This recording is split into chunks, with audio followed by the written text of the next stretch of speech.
Il ne reste que quelques semaines de règne à Diane Lair avant de transmettre son titre de Miss France, couronne et écharpe comprise.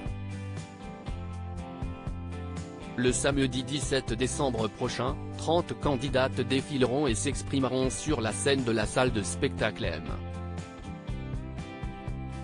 A.ch36 située dans la ville de Déol, au nord de Châteauroux, en région Centre-Val de Loire pour tenter de convaincre le jury et les téléspectateurs de devenir Miss France 2023. Un concours que regarderont sûrement les anciennes lauréates avec beaucoup de bienveillance et d'émotion, contrairement à l'ambiance qui règne apparemment dans les coulisses. Sonia Rolland, Miss France 2000, en sait quelque chose. À seulement 18 ans, la jeune femme était élue par le public après une intense préparation dans les strass, les paillettes et les chamailleries. Si du temps où Sylvie Tellier était encore directrice de comité, l'entente était au beau fixe entre les candidates, ce n'était pas le cas l'année de l'élection de Sonia Rolland. La star de Tropique criminel qui passe derrière la caméra à Angoulême.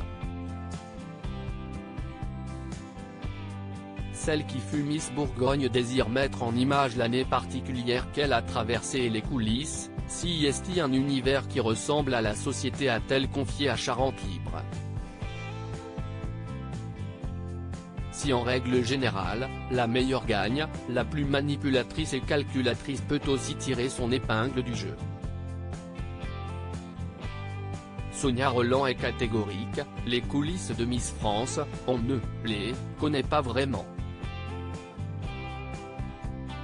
Plusieurs clans se forment au sein des candidates, celui des favorites, des pestes, des super sympas trop altruistes, des rebelles qui se demandent ce qu'elles foutent là et dont Sonia Rolland estime avoir fait partie.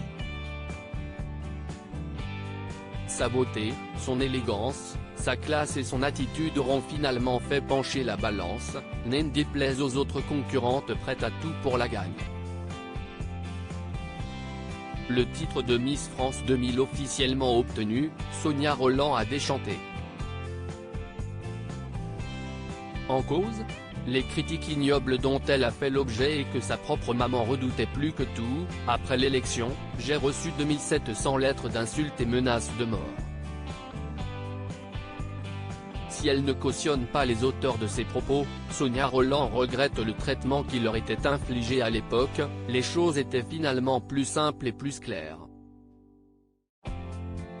On se moquait des racistes.